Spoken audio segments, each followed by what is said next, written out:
السلام علیکم۔ آج ہم اردو گرامر میں اسم کی اقسام بناوٹ کے لحاظ سے پڑھیں گے۔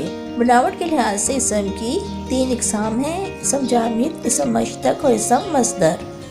اسم جامد کی تعریف: اسم جامد وہ اسم ہے جو نہ تو خود کسی دوسرے اسم سے بنے اور نہ ہی اس سے کوئی اسم بن سکتا ہو۔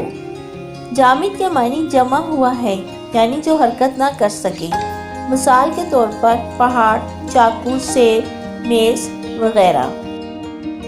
اسم مصدر کی تعریف: اسم مصدر وہ اسم ہے جو خود تو کسی سے نہ بنا ہو لیکن مزید الفاظ اس سے بنائے جا سکتے ہوں۔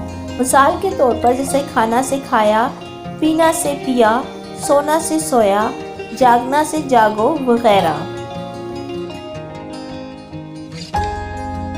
مصدر کی عام علامت اور نشانی یہ ہے کہ اس کے آخر میں ہمیشہ نہ آتا ہے، جیسے کہنا، سننا، چلنا، پھرنا وغیرہ۔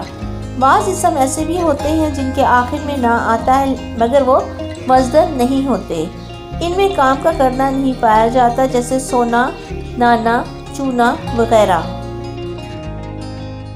اسم مشتق کی تعریف: اسم مشتق وہ اسم ہے جو خود تو مصدر سے بنے لیکن اس سے کوئی اور لفظ نہ بن سکے، مثلاً بناوٹ، سجاوٹ، دھلائی، لکھائی وغیرہ۔